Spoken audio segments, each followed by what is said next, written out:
we are looking at a very, very critical situation with Bitcoin right now, because if you guys have been following this channel for a while, smashing up those likes and staying subscribed, you're going to know that we were actually following this wedge right here, which, Bitcoin has formed a lot of wedges like this that actually turned out to be bullish, right? I mean, there's a great example, right here where we formed something somewhat similar, and then we actually ended up getting a really nice breakout, which led us to our current all-time high, right? So this is just a bigger version of that pattern, and there's many, many more instances of it. They come in slightly different shapes and sizes depending on where we are in the market, but we've seen big breakouts from these kind of patterns, and unfortunately this one couldn't actually give us the same result. We ended up falling out of it, and see, when we fell out of it, this is really important, this background information. When we fell out of it, Bitcoin, what am I doing here? Bitcoin immediately crashed down by a further 33%, and this was quick, ladies and gents. I mean, from the breakout point to setting that low, it was a 6-day affair. It happened very, very quickly, and now guess what, ladies and gents, we are right back up. We've made quite a stark recovery, and we are now potentially engaging this area as resistance. So this puts us in a very, very important situation in the market, and I want to be talking to you about what might happen here. Now, the title of this video, the last time this happened, Bitcoin actually ended up pumping up by 58%. Well, actually, it pumped by much more than 58%, because the last time it happened was here, or actually over here. There's actually many instances of Bitcoin doing something similar, but I think this is the most recent event where something like this happened, and actually we went up by more than double. But the instance that I want to focus your attention on is actually back here in 2018, and the reason I'm pointing this one out is, you see, this pattern that we're looking at right here, this main one, the first set of red lines that you guys saw drawn on this chart, this comes directly off the back of our current all-time high. So this is a very large macro scale pattern, and the reason that I think that's important is because if you take a look at what happened back in 2018, this pattern looks very similar. You see, these other patterns that I've just shown you, they happen within uptrends, or they happen at the market bottom, for example. That's fine, that's good, but there are different implications when you form these kind of patterns from market highs. And so that's why I want to look a little bit closer at what happened in 2018. And what we can see right here is that we had this downward sloping line of resistance, this downward sloping line of support. And if we replay the market to take a look at what actually happened back here on the 1 hour time frame, so it's like we're literally back here at this time in 2018, obviously, when Bitcoin managed to break above break up to 20,000 but not above it, you can see that we ended up falling below this area of support on this steep drop. It's very similar to what we saw recently in our market situation. Now, you see, in this case, it actually only took about 19 hours, but the market still dropped by a fairly substantial amount, which was 23%.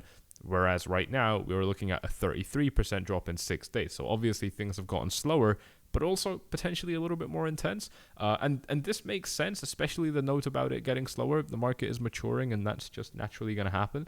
But what we saw after that was that Bitcoin ended up forming a reaction rally. Take a look at this. From its low to hitting this resistance area again, it was a very nice 29% rally, and Bitcoin did hang around a little bit. Again, guys, I want you to keep in mind, things were happening faster in the market back here. We're not in a similar situation right now. We're not in the same situation right now, but we are in a similar situation where we could be seeing similar things happening, but not on the same time frames. In this case, we got a rejection that lasted only 2 hours, and then Bitcoin went up again. It almost sounds like how people talk about when they were in their teens and early 20s, how energetic they used to be compared to later on with their back pains and so on. That's exactly how Bitcoin is looking right now, to be honest. But we did end up managing to break right back into this pattern, and that's actually a really good thing, because this is inherently quite a bullish pattern. You see, when we form these kind of patterns, if you've been watching this channel for a while, you're going to know this very, very well, that when we form these uptrends, one of the best things we can do is trend downwards temporarily before then continuing that uptrend. trend. And this section in the middle can come in all different shapes and sizes. I mean, it could come in the form of, just literally trading sideways and then we move up. It could come in the form of, quite controlled moves down and then we move up. It could come in the form of, the market actually broadening and then we move up. I mean, there's so many different possibilities, but one of the most common ones is these wedges where we move up and then the price condenses within two trend lines until eventually it has to explode, and it generally will explode to the upside because that's the existing direction of the market. So these are inherently bullish patterns. When they're leaning lower, these are bullish patterns. Now, if you don't know about this yet, you need to get yourself inside of 𝗪fly's VIP. This is my VIP group where I'm teaching you, where I'm showing you every trade I'm making and giving you all the in-depth explanations behind what I'm doing and why I'm doing it, but also with access to VIP, most people who join are going to be getting free access into my 𝗪𝗡ly's Academy course where I teach you all of these things from start to finish. You might already know some of this. You might already know a lot of this, but you certainly don't know it the way we're putting it forward. And we have been able to build traders from, people who've never traded before to being very, very competent, or people who already kind of know what they're doing, able to limit their losses and double down on their winners as well. Very, very powerful stuff. Take a look at this message. Just got this recently from a VIP member on some of this price action. This person mentioning with some somewhat recent price action, just talking about his risk management on this trade, which was very, very impressive. There's quite a few more of these. I just keep forgetting to bring them up. But I thought this one was cool because my favorite thing about being a trader is when you can't lose on your trade anymore. A lot of people, they just think about how much money they want to make. They just think about, I want to turn 10,000 into 15,000 and 15 into 25 and so on.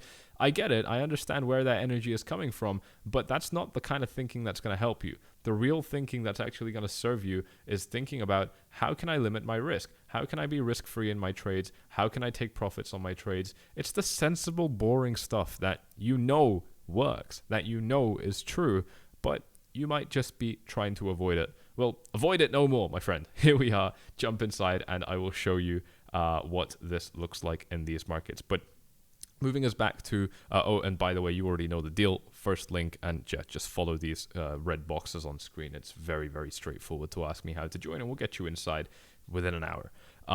Anyway, moving back to this Bitcoin chart, like I said, these are inherently quite bullish patterns. Bitcoin ended up essentially pulling a fake out right here, moving back in, and this was good news because the fact that we were able to move back into this range means that this entire bullish pattern is now back in play. So what happened next? Well, you probably already know, we did end up getting a breakout.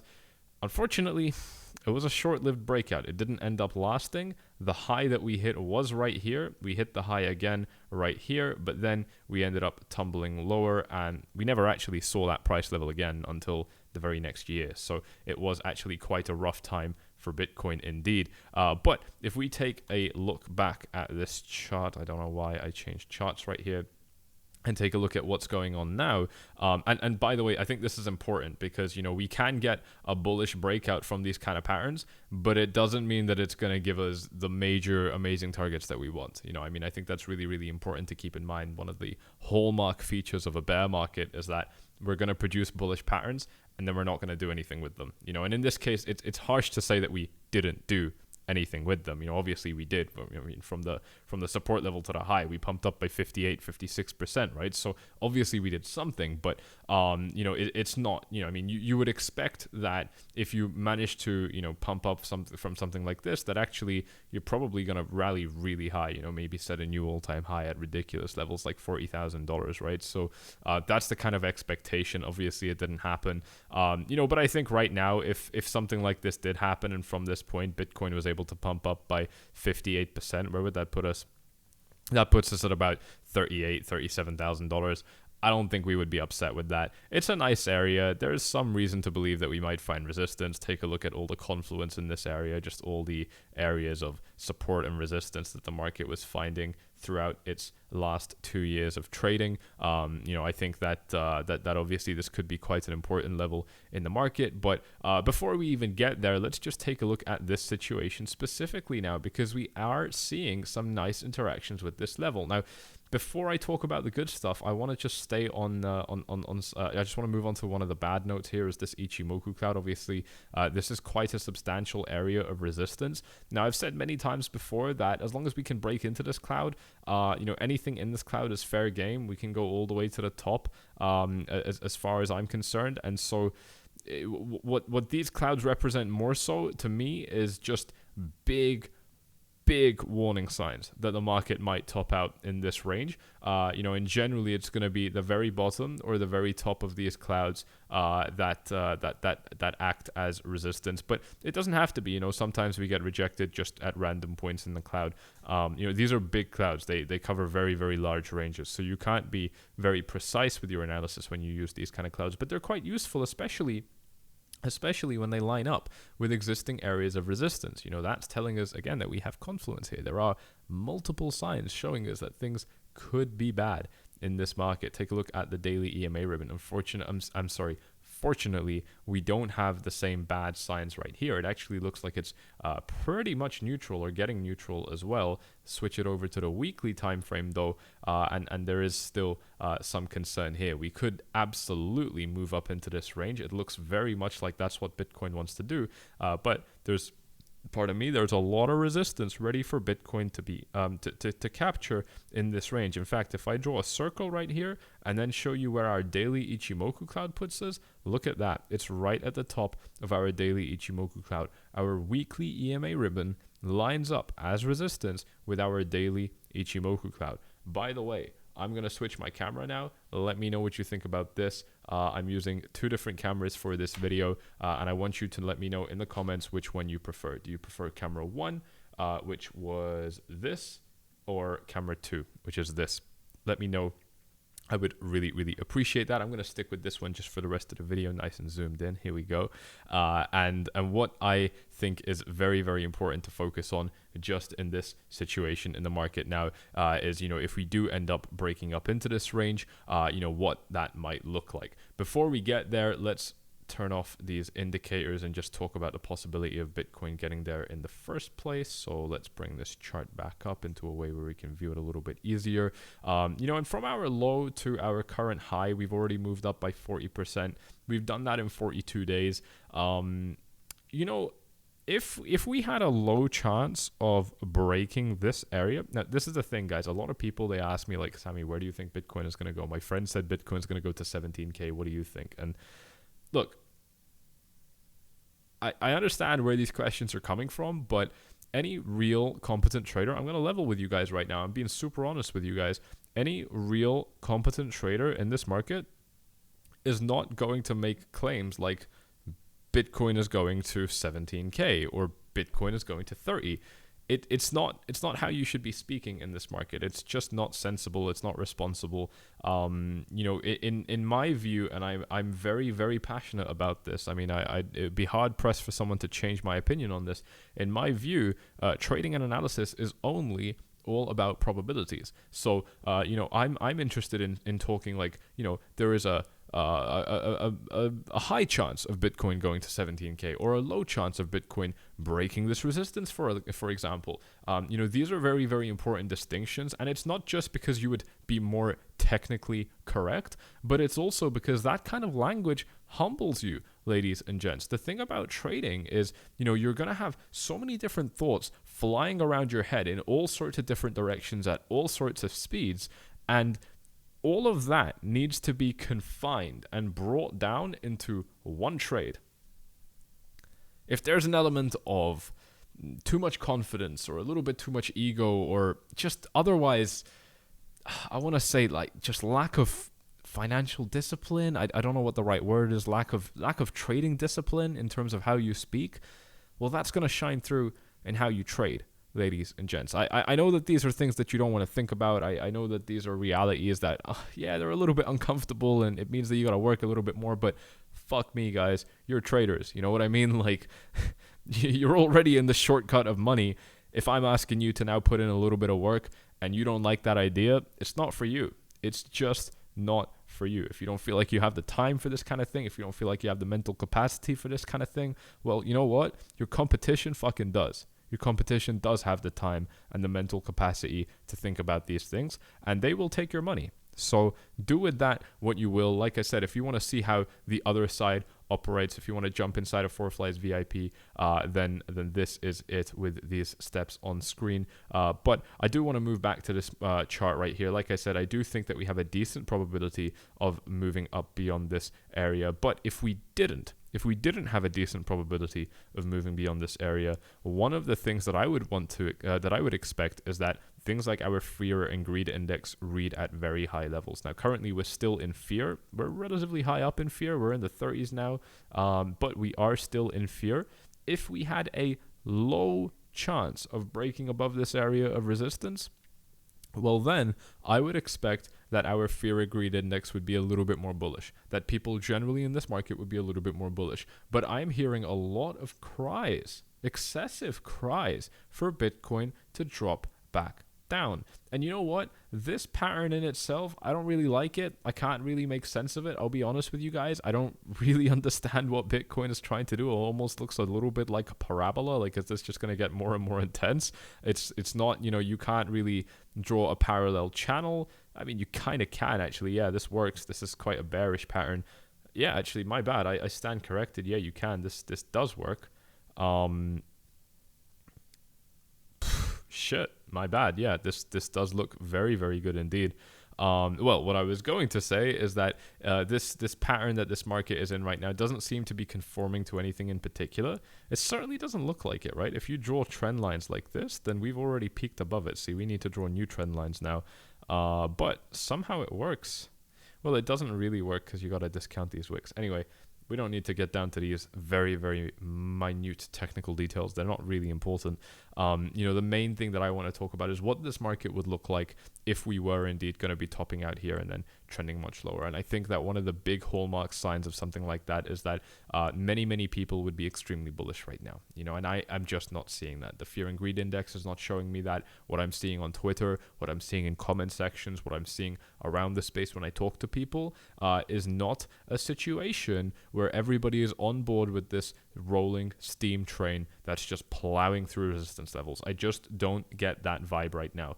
Obviously, if we do get that vibe, we must remind ourselves that we are in a macro bear market, right? So we started to get a little bit of that energy up here. That's why I sold at the time, all of my Ethereum pretty much, which was an incredibly good decision, one of the best decisions I've made this year. And that was because you start seeing some of that irrational exuberance potentially re-entering the market, and those are, as 𝗪𝗙𝗪𝗘 would say, warning shots fired. Anyway, coming back to the market right now, like I said, I'm seeing sentiment-wise that there is some good opportunity for Bitcoin to rise up. I'm seeing with indicators that I like to use, for example, the EMA ribbon, that we're doing okay. We're not doing too bad. I'm seeing good areas of support. We've got a beautiful, healthy 4-hour Ichimoku cloud right here, potentially offering Bitcoin a little bit of support. Now, zoomed in a little bit more on this 4-hour time frame, things like the EMA ribbon, useless. We can't use them anymore. There's no spread, and so they're not very useful. If you don't know what I'm talking about, then you got to type this into the YouTube search bar, and you will be able to watch my free video on how to get this indicator and how to use it, because it is very, very useful indeed in these markets. But I am seeing some signs that, we're certainly not as bearish as we were before. I think that's a really important thing to talk about right now.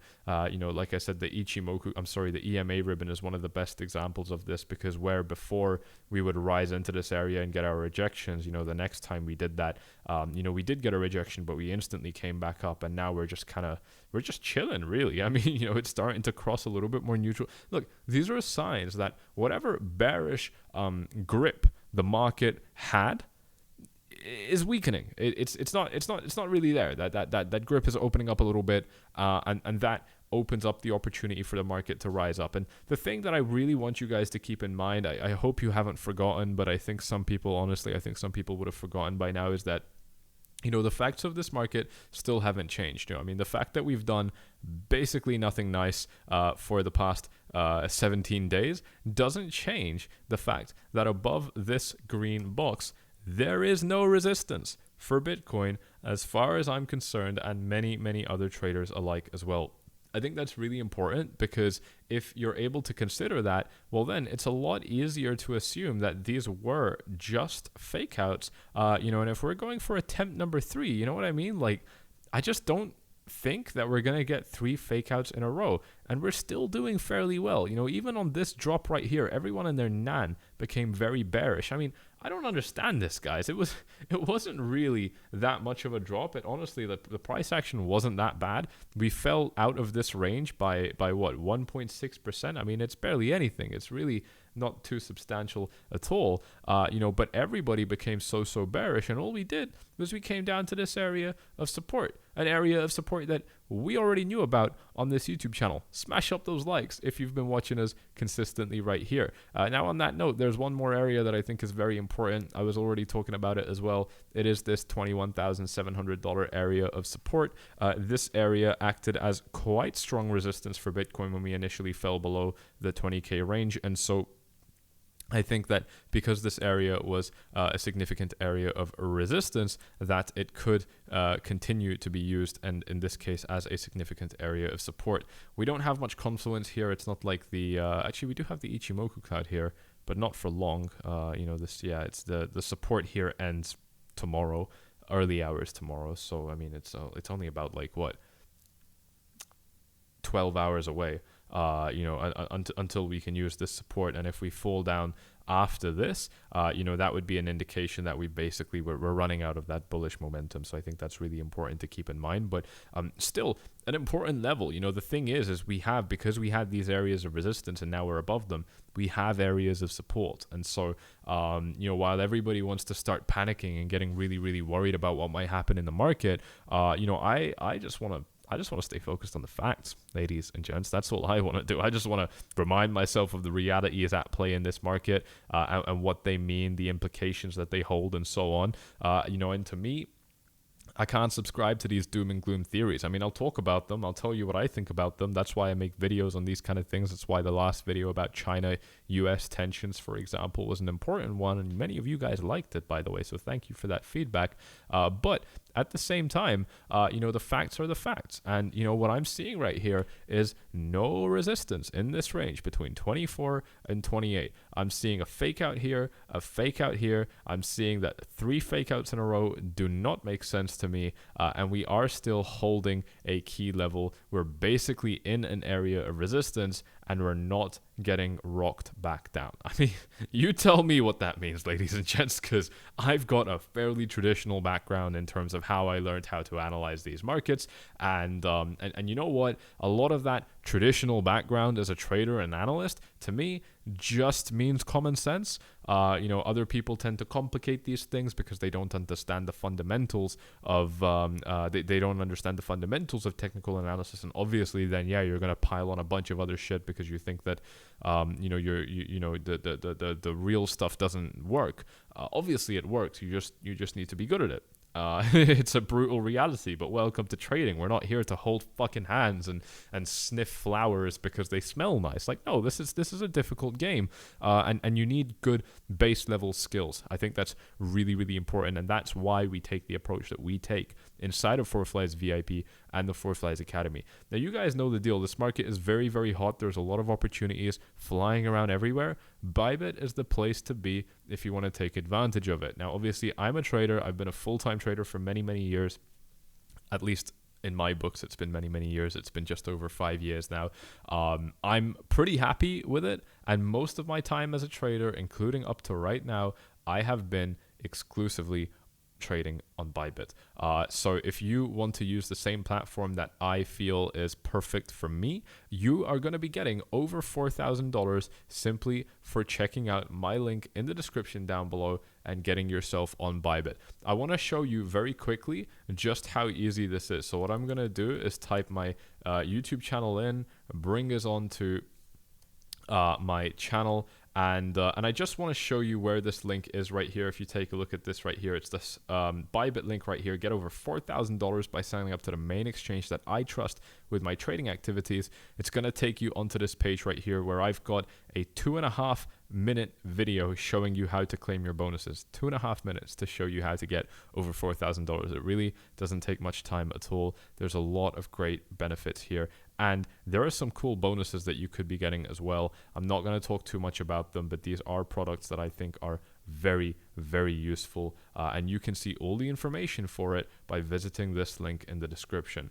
If you want to join VIP, it's going to be the first link down below, and then the instructions are just below that. Click on my name at the bottom of any post. You guys know the drill. It's exactly what this screenshot is showing. Just click on the links, and then click on the red boxes, or on your phone, it's the same process, and you can get yourself inside. So there you go. Really hope you have enjoyed this one. Let me know what you think about the webcam situation. We are back, no technical issues, and it feels good. It feels good to be back, ladies and gents. So I'll see you all in the next one. Subscribe, hit the like button, all that good stuff, and I'm out. Bye-bye.